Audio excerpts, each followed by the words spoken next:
இத பாரு, நீ இட்டு இருக்கிய வடம் இது வெயில்ல காயலாம், நீ காயலாமா? என்ன பிடிவாதம் இது? என் வாழ்க்கை இப்படி கறி வதங்கி போயிட்டு இருப்பேன்.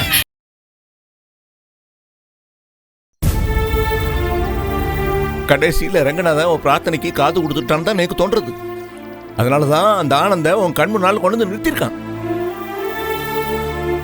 இந்த பாருமா, நீ அந்த ஆனந்த ஏத்துன்னு கல்யாணத்துக்கு சம்மதிக்கிற வரைக்கும் நானோ கோதையோ இந்த வார்த்தையை விடுறதா இல்ல, கேட்டுட்டே தான் இருப்போம்.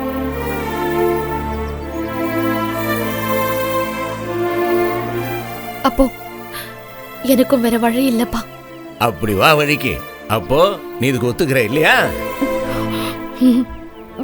இல்லப்பா, நீங்க மறுபடியும் இந்த பேச்சை எடுத்தீங்கன்னா நான் செத்து போயிடுவேன். நந்தினி, என்ன பேச்சது?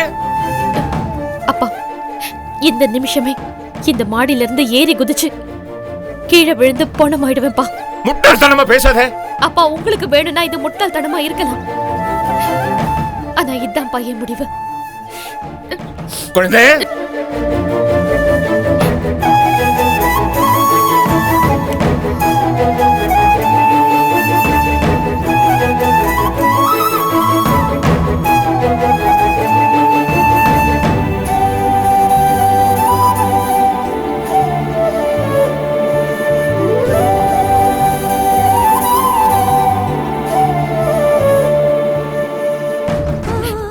என்ன மன்னிச்சிருங்கப்பா. உங்களை வேதனைப்படுத்தின பாவி ஆயிட்டேன்னா என்னால வேற யாரோடவோ வாழ்க்கை நடத்த முடியாது. ஏன்னா இப்பவும் நான் என் மனசுக்குள்ள உங்க புள்ள வெங்கட்ராமனோட தான் வாழ்க்கை நடத்திக்கிட்டு இருக்கேன். இன்னும் எத்தனை ஜென்மம் எடுத்தாலும் என் புருஷன் அவர் தான்.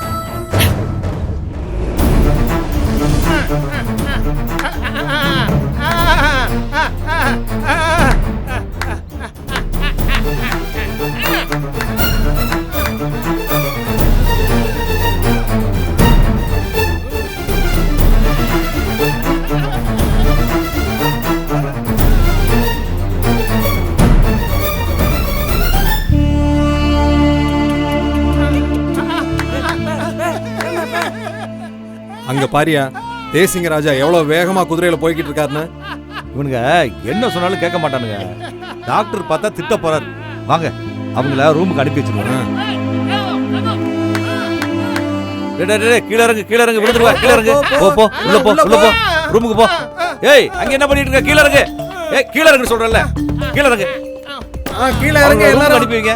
எல்லாரும் கீழே இறங்கு, போங்க போங்க போங்க போங்க.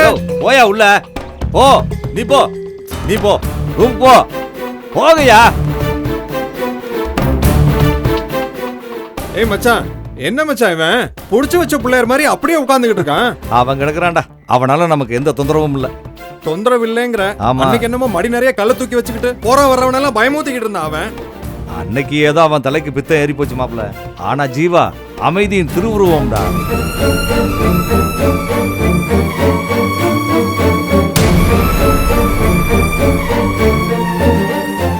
மாப்பிள்ள, இன்னைக்கு எந்த சால்ஜாப்புன்னு நீ சொல்லக்கூடாது. எதுக்கு? அதாவது டியூட்டி முடிஞ்சு போனோன்னு நாம 2 பேரும் சரக்கு அடிக்கிறோம். அடிக்கலாம், ஆனா மொத்த செலவையும் ஏன் தலையில கட்டிடக்கூடாது.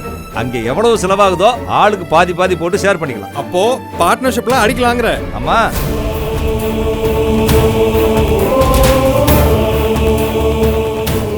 ஆமா மச்சான், நாம இன்னைக்கு பார்ட்னர்ஷிப் போட்டு தான் சரக்கு அடிக்கிறோம்.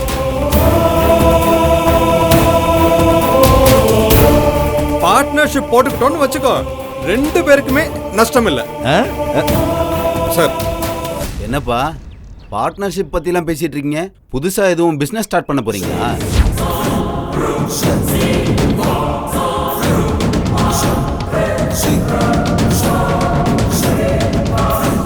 ஐயோ, அதெல்லாம் ஒண்ணும் இல்ல டாக்டர்.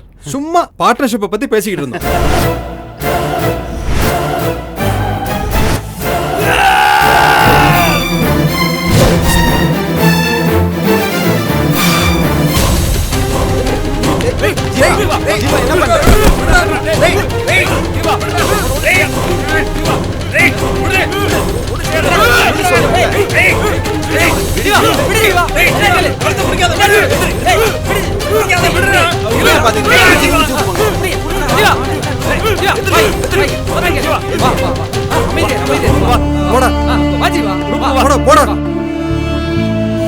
ஏய், ஐயோ, ஏய், அசையா. நல்லா ஐத்து பிடிங்க. ஏய்.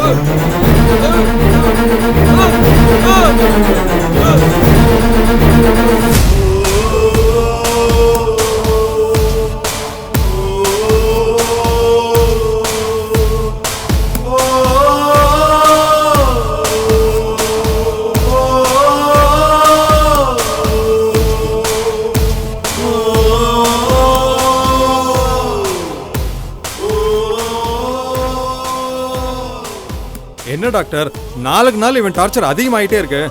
அதான் எனக்கும் ரொம்ப கவலையா இருக்கு. ஏன் டாக்டர், இவனோட உண்மையான பேரை இவனுக்கு தெரியலையே. எப்ப பாருங்க நந்தினி நந்தினின்னு விடாம மந்திர மாதிரி சொல்லிக்கிட்டு இருக்கானே. அந்த நந்தினி யாரா இருக்கணும்னு நினைக்கிறீங்க டாக்டர்? ஐ திங்க் நந்தினி ஒருவேளை இவனோட லவ்வரா இருக்கலாம், இல்ல ஒய்ஃபா கூட இருக்கலாம். அந்த பொண்ணு மேல இவன் உயிரே வச்சிருக்கான் போல. அந்த காதல் தான் இவன் பேரை மறந்தா கூட அவ பேரை மறக்க விடாம வச்சிருக்கு.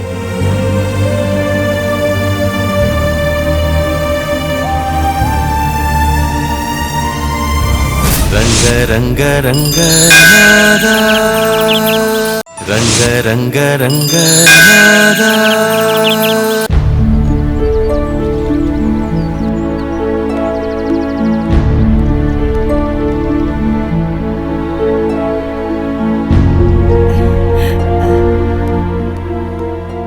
சம்பந்தியம்மா நமஸ்காரம். வணக்கம் வணக்கங்க ஐயா. சௌக்கியமா இருக்கல? நாங்க நல்லா இருக்கோம். நீங்க எப்படி இருக்கீங்க? நல்லா நல்லா இருக்கீங்க? இருக்குமா. நானே உங்களை வந்து பார்க்கணும்னு நினைச்சிட்டு இருந்தேன். நல்ல வேளை வழியில பார்த்துட்டேன்.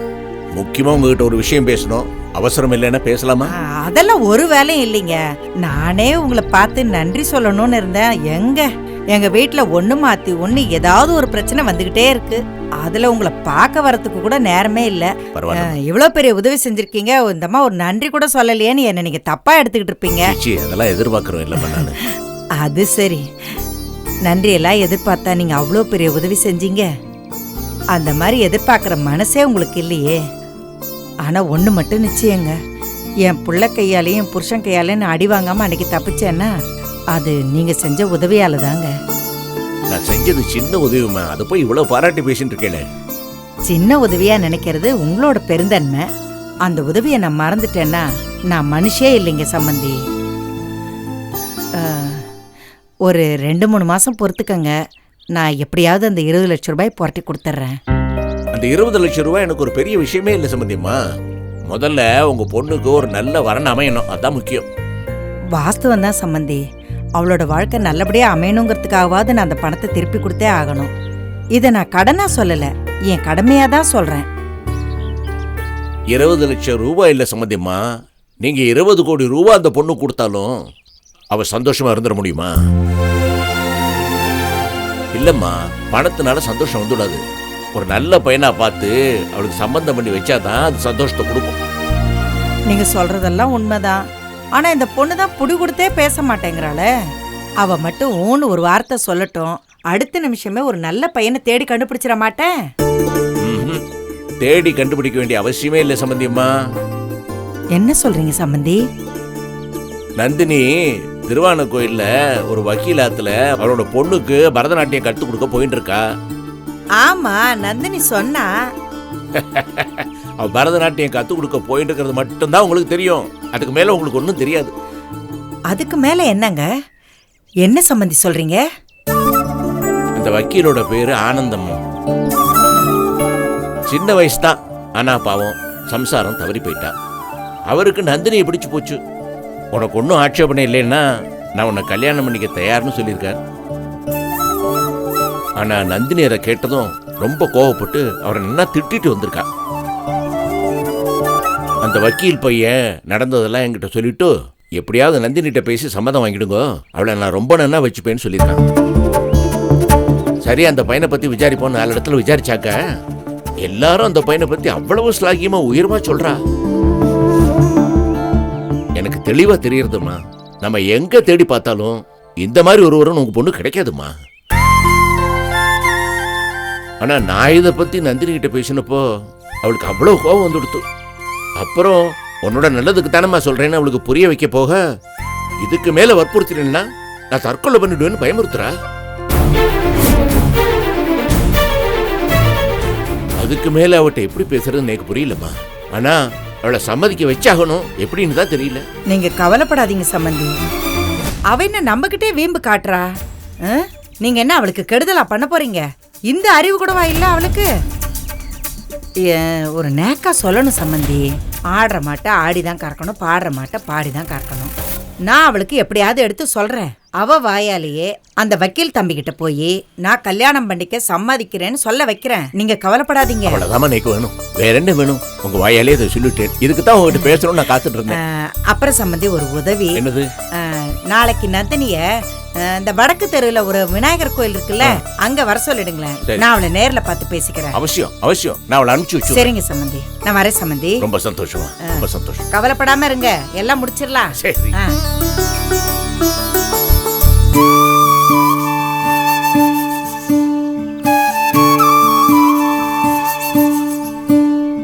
பெருமாளே,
அந்த வக்கீல் பையன் நடந்ததெல்லாம் என்கிட்ட சொல்லிட்டு எப்படியாவது நந்தினிட்ட பேசி சம்மதம் வாங்கிடுங்க, அவளை நான் ரொம்ப நன்னா வச்சுப்பேன்னு சொல்லியிருக்கான்.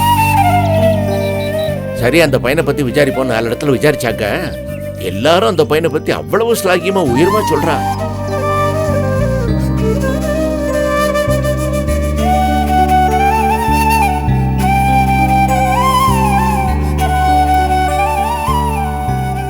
அத்தை, அத்தை, என்ன சத்த?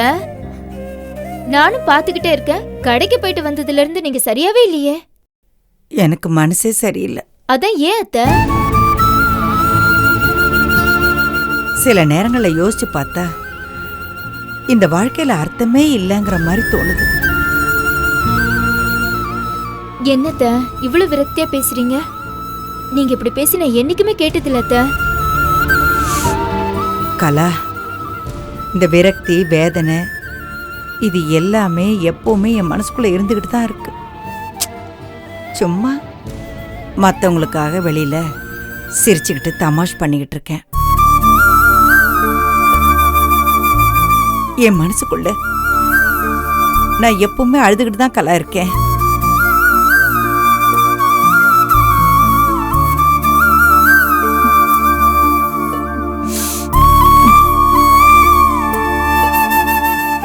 எவ்வளவோ கஷ்டப்பட்டு என் மகனையும் உன்னையும் சேர்த்து வச்சுட்டேன். ஆனா தனிமரமா நிக்கிற என் பொண்ணோட வாழ்க்கை நான் என்ன பண்ண போறேன்னு எனக்கே தெரியல.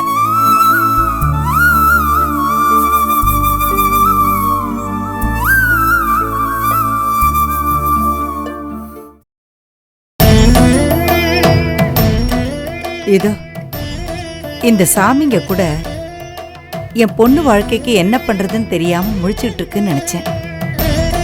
அது தப்பு. தெய்வம் நின்னு கொல்லும்னு சொல்லுவாங்க.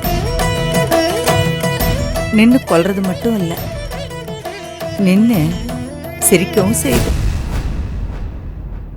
என் பொண்ணு வாழ்க்கையில ஒரு நல்லது நடக்கிறதுக்கு ஒரு சந்தர்ப்பத்தையும் சூழ்நிலையும் உருவாக்கி கொடுத்துருக்கு. என்னத்த சொல்றீங்க? ஆனந்துன்னு ஒருத்தர் நம்ம நந்தினிக்கு பழக்கமாயிருக்காரு. அவர் நம்ம நந்தினியை கல்யாணம் பண்ணிக்கிறதுக்கு ஆசைப்படுறாரு. இது சந்தோஷமான விஷயம் தானே அத்தை? இதுக்கு போய் நீங்க ஏன் கவலைப்பட்டுட்டு இருக்கீங்க? காரணம் இருக்கு கலா. ஆனா நம்ம நந்தினி அந்த ஆனந்த கல்யாணம் பண்ணிக்கிறதுக்கு சம்மதிக்க மாட்டேங்கிறான். ரங்க ரங்க ரங்கநாதா ரங்க ரங்க ரங்கநாதா. காரணம் இருக்கு கலா. ஆனா நம்ம நந்தினி அந்த ஆனந்த கல்யாணம் பண்ணிக்கிறதுக்கு சம்மதிக்க மாட்டேங்கிறான். ஐயோ, என்னத்த சொல்றீங்க? ஆமா கலா, கல்யாணத்தை பத்தி என்கிட்ட பேசவே கூடாதுன்னு நந்தினி ரொம்ப தீர்மானமா சொல்லிட்டா. நான் இப்ப கடைக்கு போயிருந்தேன்ல, அப்ப சம்மந்தியை பார்த்தேன். அவர் தான் இந்த விஷயத்தெல்லாம் என்கிட்ட சொன்னாரு. பாவம், அவரும் அவரால் முடிஞ்ச அளவுக்கு நந்தினி கிட்ட பேசியிருக்காரு. ஆனா நந்தினி இந்த கல்யாணத்துக்கு சம்மதிக்கவே மாட்டேன்னுட்டாளாம். அதான் நீங்க எப்படியாவது நந்தினி கிட்ட பேசி இந்த கல்யாணத்துக்கு சம்மதம் வாங்குங்கன்னு என்கிட்ட சொல்றாரு. அவர் அவ்வளவு தூரம் சொல்லியே கேட்காதவ நான் சொன்னா மட்டும் என் வார்த்தையை கேட்கவா போறா? அந்த நம்பிக்கை எனக்கு இல்லை. இருந்தாலும் ஏதோ முடிஞ்ச அளவுக்கு முயற்சி பண்ணி பார்க்கலான்னு தான் அவளை நாளைக்கு கோயிலுக்கு அனுப்பி வைங்கன்னு சொல்லியிருக்கேன். ஆனா கலா, என் மனசுல ஏதோ இனம் புரியாத ஒரு வேதனை, பயம். நான் என்னத்த சொல்ல போறேன்? எப்படி அவ மனசை மாத்த போறேன்? ஒண்ணுமே புரியல. படபடன்னு வருது. அத்தை, எதுக்கு அத்தை தேவையில்லாம மனசு போட்டு குழப்பிக்கிறீங்க? உங்களால முடியும் அத்தை. நந்தினி மனசை மாத்தி அவளை சம்மதம்னு சொல்ல வைக்க உங்களால நிச்சயமா முடியும் அத்தை. அந்த நம்பிக்கை எனக்கு இருக்கு. நீங்க தைரியமா இருங்க அத்தை. ஏதோ நீ சொல்ற, ஆனா நம்பிக்கை தைரியங்கிற வார்த்தையெல்லாம் எனக்கு ரொம்ப தூரத்துல இருக்கிற மாதிரி தெரியுது. அத்தை, என்னத்த நீங்க? ஒரு அம்மா நினைச்சா இந்த உலகத்துல எது வேணாலும் சாதிக்க முடியும். நீங்க சாதிப்பீங்க. நான் இப்பவே சொல்றேன் பாருங்க. நாளைக்கு நீங்க கோயிலுக்கு போயிட்டு வரப்ப நந்தினி சம்மதிச்சுட்டா கலான்னு நீங்க சிரிச்சுட்டே சொல்லிட்டு தான் வீட்டுக்குள்ள வருவீங்க. என்னது?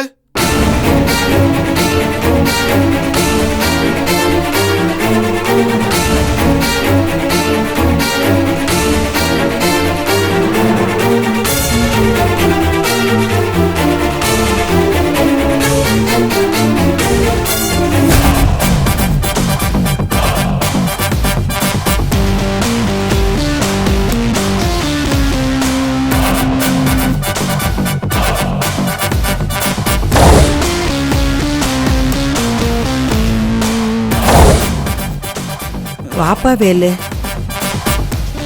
என்னது அது? சம்மதம் நந்தினின்னு நான் வரும்போது ஏதோ சத்தம் கேட்டுச்சு. அந்த ஓடுகாலியை பத்தி உங்களுக்கு என்ன பேச்சு இப்போ? என்னங்களா கேக்குறல, பதில் சொல்லு. என்னங்க, நாங்க இப்ப நந்தினியை பத்தி பேசிட்டு இருந்தோம். உங்களுக்கு காதுல ஏதோ தப்பா விழுந்திருக்கு. இங்க பாரு, சும்மா பொய் சொல்லாத. என்ன விஷயம் சொல்லு. கேக்குறான்ல, திரு திருன்னு முழிக்கிற. இவ இப்படிதான்ப்பா, எதை கேட்டாலும் திருன்னு முழிப்பா. நானே சொல்லி தொலைக்கிறேன். அது வேற ஒண்ணும் இல்லப்பா. நந்தினி சம்மதிச்சு எனக்கும் இந்த சொத்துக்கும் சம்பந்தம் இல்லைன்னு கையெழுத்து போட்டு கொடுத்தாதான் உன் தாத்தா சொத்து முழுசும் உனக்கு கிடைக்குமா அப்படின்னு உன் பொண்டாட்டி சொல்றா. நான் சொன்னேன், என் மாமனார் சொத்து முழுசும் என் பிள்ளைக்கு தான் கிடைக்கும். அது என்ன, யார வந்த நந்தினி அவையே சம்மதிச்சு இந்த கையெழுத்து போடணும்னு கேட்டேன். நான் சொன்னது கரெக்டு தானப்பா? கரெக்டா தான் சொல்லியிருக்க. நீ பாக்குறதுக்கு அப்பாவியா தெரிஞ்சாலும். என்னப்பா வேலு? அதாமா, நீ பாக்குறதுக்கு அப்பாவியா தெரிஞ்சாலும் ஆனா நீ பயங்கர அறிவாளிமா. நீ சொன்ன சரிதான்ப்பா. சரி சரி, நீங்க மறுபடியும் சண்டை போட ஆரம்பிக்காம ஒன்னா உக்காந்து ஆனந்தம் விளையாடும் வீடு இது அன்றில்கள் ஒன்றான கூடுன்னு பாட்டு பாடிட்டு இருக்கணும். புரிஞ்சுதா? ஆமா, இவ பாடிட்டாலும் நீங்க கேட்டுட்டாலும் அவன் தான் போயிட்டால. அப்புறம் ஏண்டி சாரி அப்பா.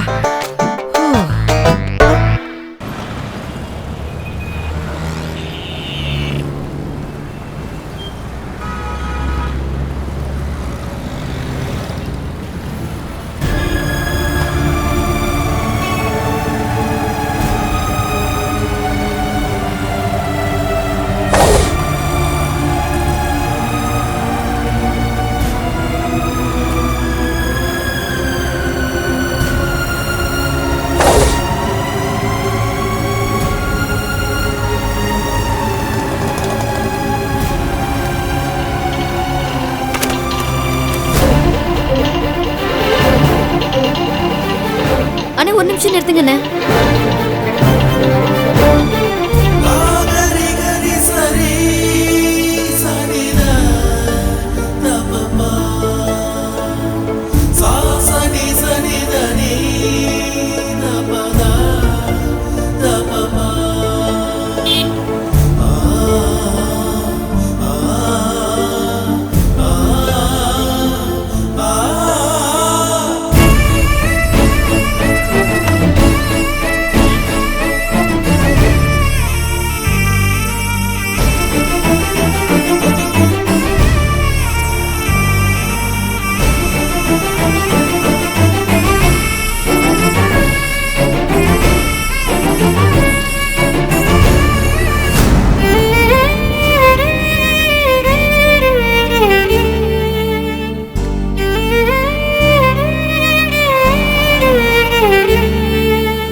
இந்தாங்க.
Mother,